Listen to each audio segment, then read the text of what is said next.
Y le tocó el turno al DCEU, una franquicia cinematográfica llena de altibajos que, en más de una ocasión, ha dejado al espectador literalmente sin palabras, aunque no siempre por las razones correctas. Por eso hoy, damos inicio a una serie de videos en la que vamos a repasar cuáles han sido las decisiones más controvertidas del DCEU, desde castings que fueron duramente criticados por los fans, pasando por efectos especiales que parecen sacados de una serie de bajo presupuesto, hasta diálogos y giros de trama que simplemente no tuvieron ningún sentido. Así que si quieres enterarte de todo lo bueno, lo malo y lo inexplicable del cine geek, quédate conmigo, porque esto es The Freaky Frame Show.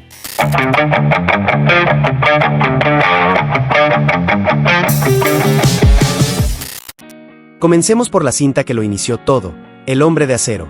Esta película, dirigida por Zack Snyder, marcó desde el principio el tono de todo este universo compartido. Con una estética mucho más oscura y una mirada más madura, el llamado Snyderverse nos presentó a un Superman muy distinto al que veníamos conociendo. Lejos de ese superhéroe siempre optimista y casi ingenuo al que los cómics nos tenían acostumbrados, aquí vemos a un Clark más serio, conflictuado, imperfecto, y en mi opinión, mucho más humano. Este Superman no está salvando gatitos ni ayudando a cruzar la calle a los ancianos. Este Superman pelea, y cuando pelea, pega duro. Y justamente por eso para muchos, y me incluyo, resultó un personaje más interesante y en su momento, una bocanada de aire fresco dentro del cine de superhéroes.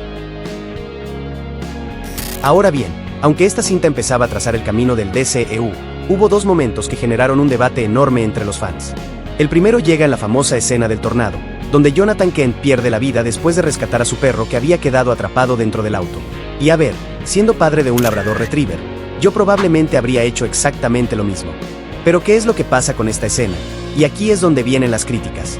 Papi Kent, aunque no está tan maltratado como el de la versión reciente de Superman de James Gunn, sigue siendo un personaje mucho mayor que Clark. Y siendo honestos, sabiendo que tienes como hijo a un extraterrestre prácticamente inmortal, parece lógico pensar que podría haber tomado otra decisión. Incluso si todo esto hubiese ocurrido exactamente igual, es fácil pensar que Superman habría podido encontrar la forma de salvarlo sin ser visto usando sus poderes. Aún así, también se entiende lo que el director buscaba, una despedida potente y emocional para Jonathan. Y en el contexto general de la historia, esta escena no daña el desarrollo de Superman como personaje, sino que incluso refuerza el peso de sus decisiones futuras. La otra escena que causó un verdadero revuelo entre los fans, sobre todo entre los más puristas del personaje, es la de Superman partiéndole el cuello al general Zod tras su batalla en Metrópolis, en un intento desesperado por salvar a una familia que estaba a punto de ser calcinada por este villano. Con esto, la película rompe una de las barreras más importantes que el propio personaje se había impuesto durante décadas, la de no matar. Eso para muchos fue un error absoluto. Ahora, siendo honesto, a mí esta escena no me molestó para nada. Desde el principio la película deja claro que este no es el Superman ñoño de los calzones rojos y la sonrisa permanente. Es una versión que toma lo mejor del personaje, pero que también se permite ser lo suficientemente distinta como para tener su propio lore, sus propios dilemas y sus propias decisiones. De hecho, si algo me incomoda más que la muerte de Zod, es que durante toda la pelea, Superman no parece muy interesado en sacar el combate fuera de la ciudad, y va por la vida demoliendo edificios como legos. Y es que literalmente, hay una escena en la que Zod le avienta un camión de combustible, y lejos de frenarlo, congelarlo o lanzarlo fuera de órbita, este flota entre los tanques dejando que el vehículo impacte contra una construcción detrás suyo, provocando una enorme explosión a la que solo se le queda mirando. Pero bueno, todos sabemos que Batman necesitaba una buena excusa para salir de su zona gótica de confort, y para esto, oh yes, no hay nada mejor que un macizo extraterrestre despreocupado, arrasando con todo lo que no fuese Lois Lane o Martha Kent. Y continuando con esta lista, pasamos a la película que lo cambió todo, la súper controversial Batman v Superman. Muchos interpretan esta cinta como la respuesta apresurada de DC al éxito de Marvel con su universo compartido. Y digo apresurada porque esta fue apenas la segunda película del universo extendido de DC, y ya intentaban meter absolutamente de todo. Nos presentan a un Batman que aunque estéticamente encajaba perfecto con muchas versiones del cómic, carga con un pasado oscuro, complejo e interesantísimo, que jamás llegamos a ver. Un trasfondo que podría haber sido oro puro para la franquicia, pero que simplemente quedó en el aire. Esta también es la primera vez que vemos a Flash en toda la historia del cine, y lo hacen aparecer como un viajero del tiempo confuso, que irrumpe para advertirle algo a Bruce, en una escena tan críptica que la mitad del público salió del cine preguntándose, ¿qué acabo de ver? Una fumada tremenda que pretendía hacernos empatizar con personajes que ni siquiera sabíamos si queríamos ver aún. También introducen a Wonder Woman en un rol secundario que, en mi opinión, era el único plus que necesitaba esta cinta para decir, sí, somos un universo compartido aún más grande. Pero parece que esto no les era suficiente.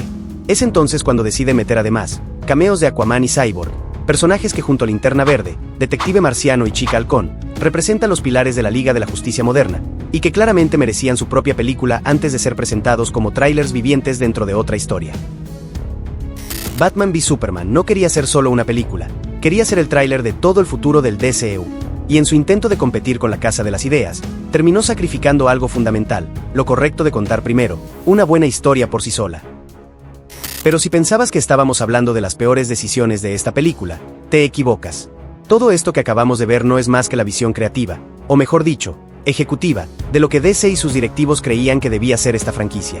Así que ponte cómodo, porque lo verdaderamente polémico empieza ahora. Empecemos por lo más obvio, la versión hiperactiva de Luthor. De verdad, no sé a quién se le ocurrió que era buena idea tomar a uno de los villanos más icónicos de Superman, y convertirlo en esta versión esquizofrénica de Jesse Eisenberg adicta al Red Bull. Para mí, sin duda, uno de los errores más claros tanto de casting como de dirección de toda la franquicia. Tal parece que la idea era crear una versión de Luthor, a solo un mal día de pintarse la cara de blanco y el pelo de verde. Y ojo, el personaje tiene destellos de inteligencia, sí, pero está muchísimo más cerca de ser un villano excéntrico y psicótico, que de ese genio criminal frío, calculador y millonario que siempre ha sido Lex. Pero verdaderamente el detalle que para mí rompe por completo la magia del personaje, es que de alguna forma ya sabe la identidad de nuestros héroes. Ya que una de las ironías más deliciosas de los cómics es ver a Lex siendo entrevistado por Clark Kent, sin darse cuenta de que tiene delante a su peor enemigo. Ese juego, esa tensión, aquí desaparece por completo. Básicamente las hipnogafas nunca funcionaron contra él. Otra de las decisiones más criticadas de esta entrega, y con toda razón, tiene nombre propio, Doomsday, también conocido como la Tortuga Radioactiva. Porque sí, esta película no solo decidió meter a Wonder Woman, Aquaman, Cyborg, Flash y Luthor, sino que además dijo, ¿sabes qué falta aquí? El único villano capaz de matar a Superman. Pero más que el hecho de presentarlo, lo verdaderamente grave es cómo lo hacen, cambiándole por completo el origen, y dándole un diseño que se basa en lo que habría pasado con ET, si hubiese descubierto el mundo del fitness y los esteroides. Básicamente toman a Zod, lo tiran en baba extraterrestre, lo meten en una licuadora genética y lo mutan hasta que se cae el Wi-Fi. De esta forma, logras destruir una de las historias más potentes detrás de uno de los enemigos más importantes de Superman. Porque Doomsday no es un experimento fallido, es una aberración nacida del dolor, la repetición y la evolución brutal, y aquí lo reducen a un monstruo de laboratorio. En resumen, una oportunidad desperdiciada y una decepción absoluta para uno de los personajes más importantes en la historia de los cómics de Superman. Naturalmente, como consecuencia directa de la decisión anterior, pasamos a la siguiente gran metedura de pata de esta película, la muerte de Superman. Y vamos a hablar claro, esto no se podía hacer, y punto. Dame solo unos minutos y te explico por qué. Apenas acabábamos de conocer a este personaje en su entrega anterior.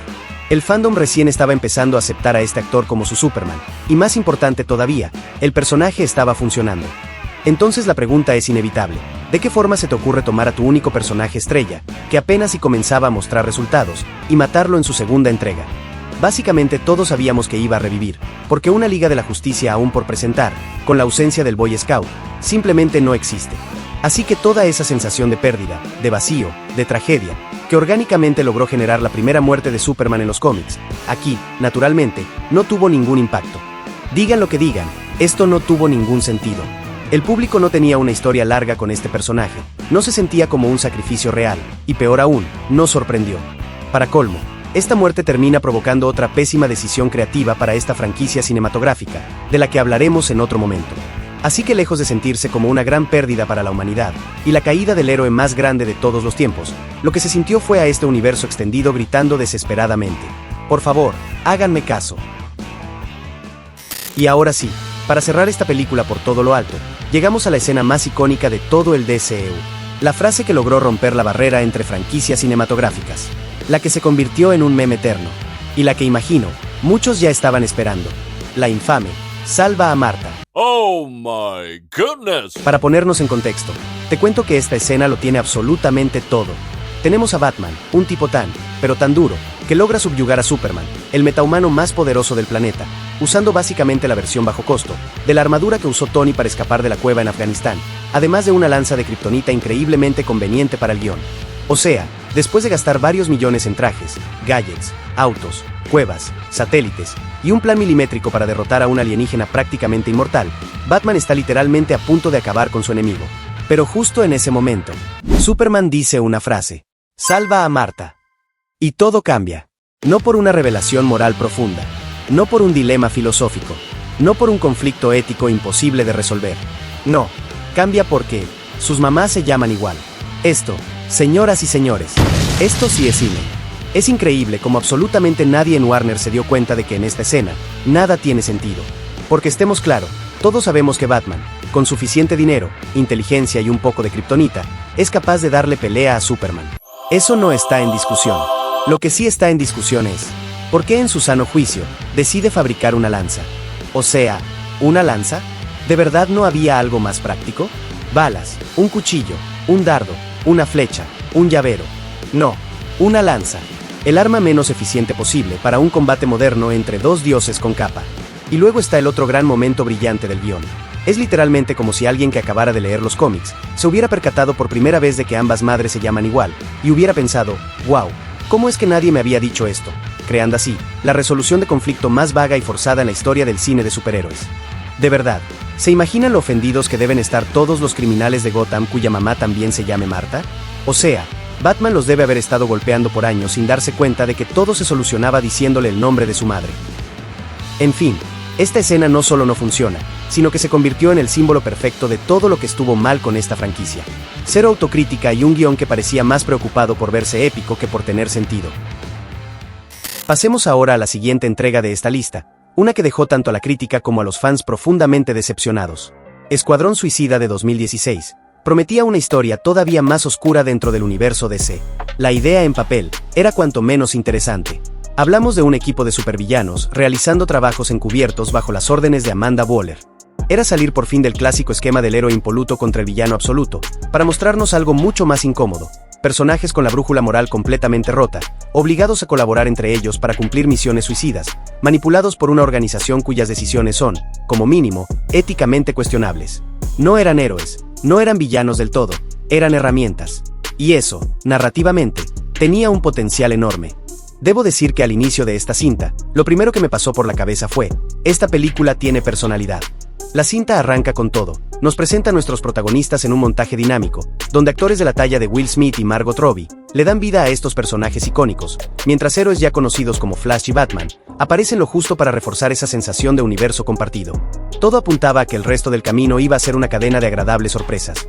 Acción sin filtros, choques de intereses constantes y esa fricción tan divertida que vemos en los cómics cuando un grupo de villanos intenta, a la fuerza, trabajar en equipo. Pero esa ilusión de la película perfecta empieza a desmoronarse. Apenas vemos a un Jared Leto, que da la impresión de haber llegado tarde al set, y que por error, agarró el guión de otra película. Porque lo que vemos en pantalla no es el Joker, es un yonki con demasiado tiempo libre para pensar en su outfit, que por alguna razón se supone que es el criminal más temido de todo Ciudad Gótica.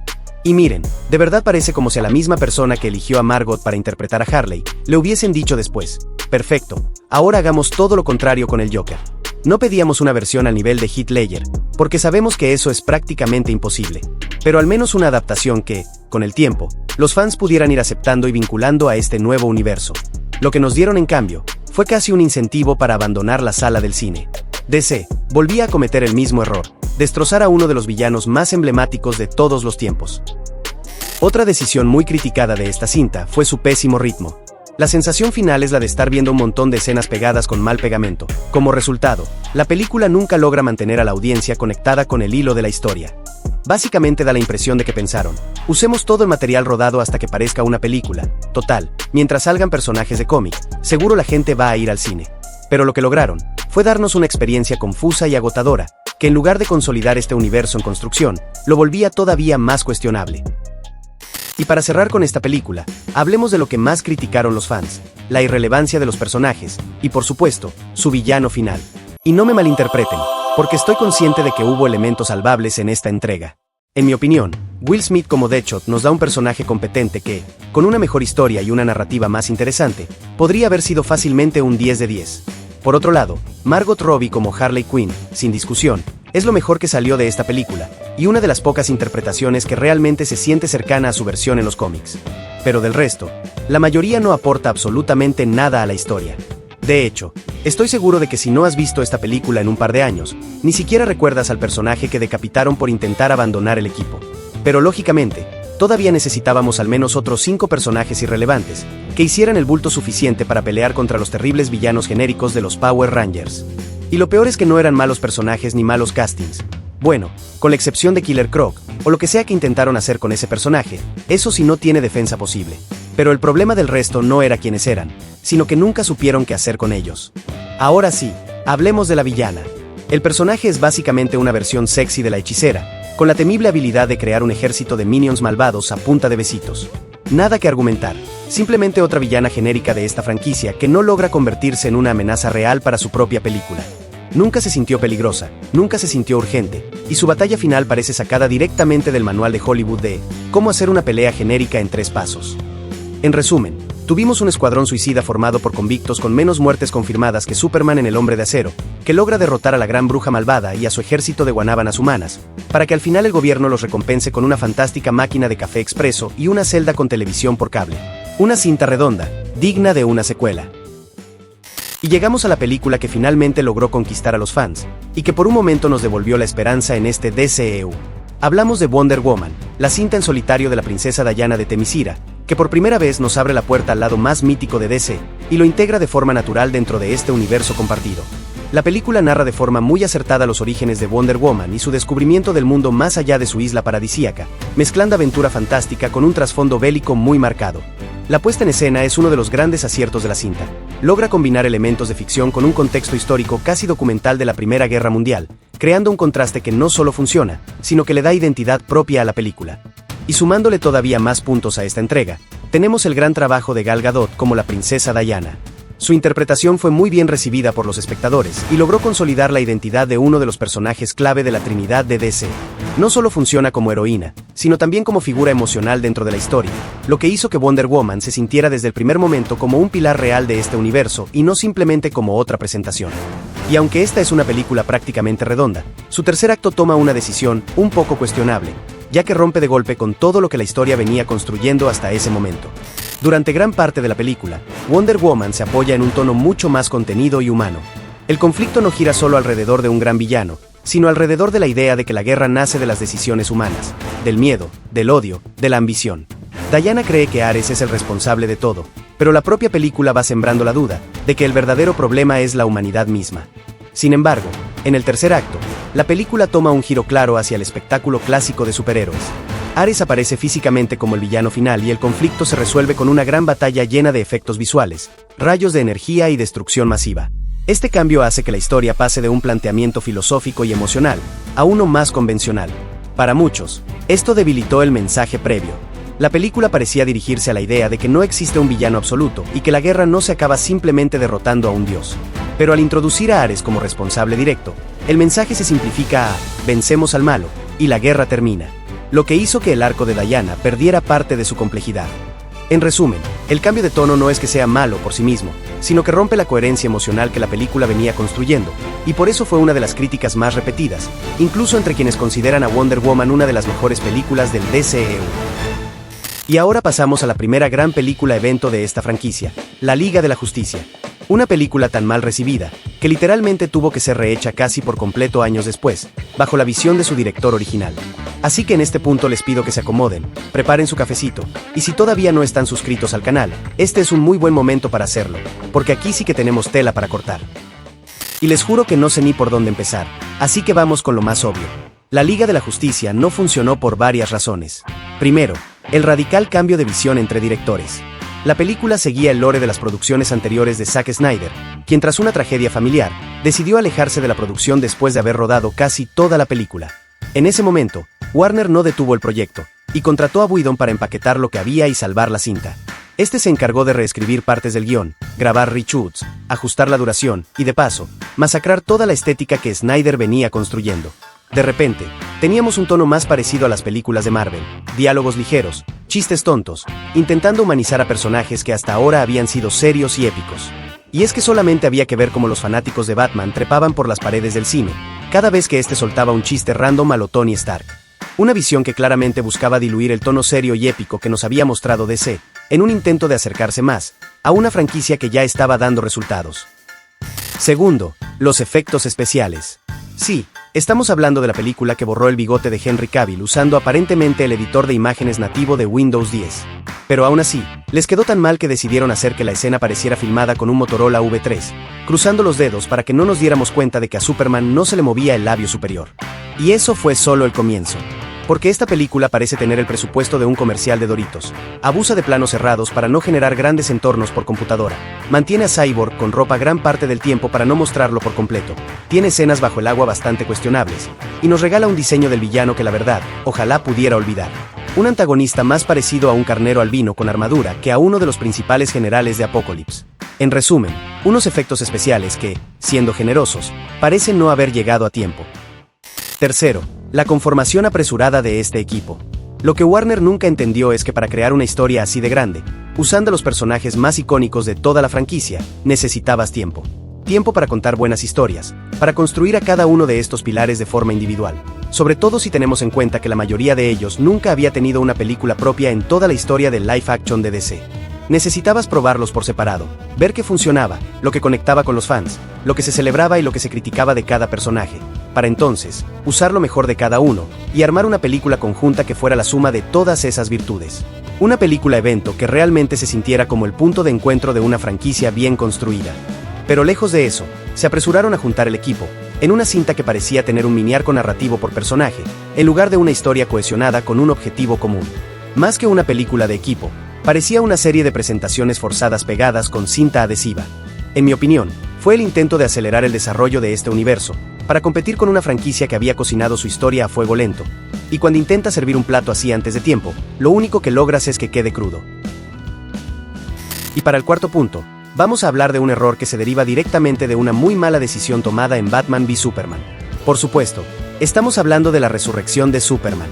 Si ya hace unos minutos explicamos por qué la muerte de Superman fue una estrategia sin sentido, ahora toca explicar por qué su resurrección fue básicamente más de lo mismo. Para empezar, todos sabíamos que iba a volver en esta película, así que cero sorpresas. Pero el verdadero problema no es que regrese, sino cómo lo hace. Para que tengan una idea, en los cómics, la muerte de Superman fue un evento mundial, pero su retorno fue todavía más épico, ya que este no fue inmediato. Primero nos mostraron las consecuencias de un mundo sin Superman, un mundo donde distintos héroes intentan y fallan en ocupar su lugar, reforzando la idea de lo absolutamente imprescindible que era este personaje para DC. Luego, juegan con la idea de presentar varios personajes que afirman ser Superman, pero claramente no lo son, creando confusión entre los lectores, y manteniendo viva la duda de si el Hombre de Acero realmente iba a volver algún día.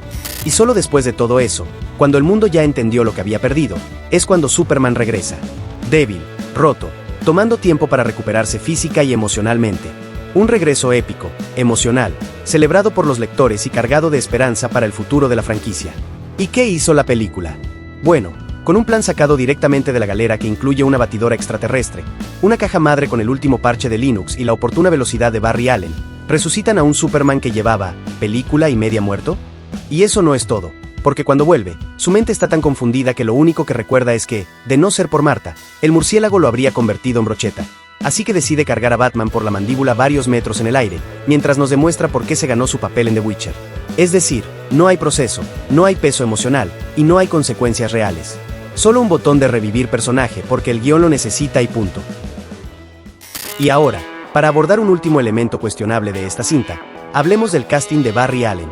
Señores de Warner y DC, este iba a ser el primer actor en dar vida al velocista más rápido de la historia del cómic en la pantalla grande, y nos traen a alguien que, dejando completamente de lado lo controvertido de su vida personal, simplemente no daba el pego con el personaje, pero ni de lejos. Pero que además de eso, nos dio probablemente la interpretación más absurda e incómoda de Barry Allen que se haya visto jamás en pantalla. Y ojo, no es que una adaptación no pueda tomarse libertades, no es que el personaje no pueda tener matices propios. El problema es que aquí no hablamos de una reinterpretación, hablamos de una deformación. Lo que nos dieron fue básicamente una versión del pájaro loco con trastornos de personalidad, ansiedad social extrema y la necesidad de que otros personajes le expliquen lo que es un brunch, y de paso, cómo ser un ser humano funcional. Y eso, para mí, no es Barry Allen. Barry es carisma y picardía, es inteligencia, es optimismo, es el héroe que sonríe incluso cuando todo está perdido. No un adolescente hiperactivo que parece vivir en un ataque de pánico permanente. Así que démosle gracias nuevamente a DC. Porque incluso cuando ya había sobrecumplido con el Doomsday del Mercadito y el Luthor en preparto, ahora vuelves a sorprendernos con el Flash que literalmente nadie estaba esperando. Y eso ha sido todo por este video. Espero haberlos hecho pasar un buen rato con este primer episodio sobre las decisiones más polémicas del DCEU. Déjenme en los comentarios cuál fue para ustedes el movimiento más controversial de esta franquicia, y si están listos para la segunda parte de esta serie de videos. Por hoy me despido, pero espero verlos muy pronto, en un próximo frame.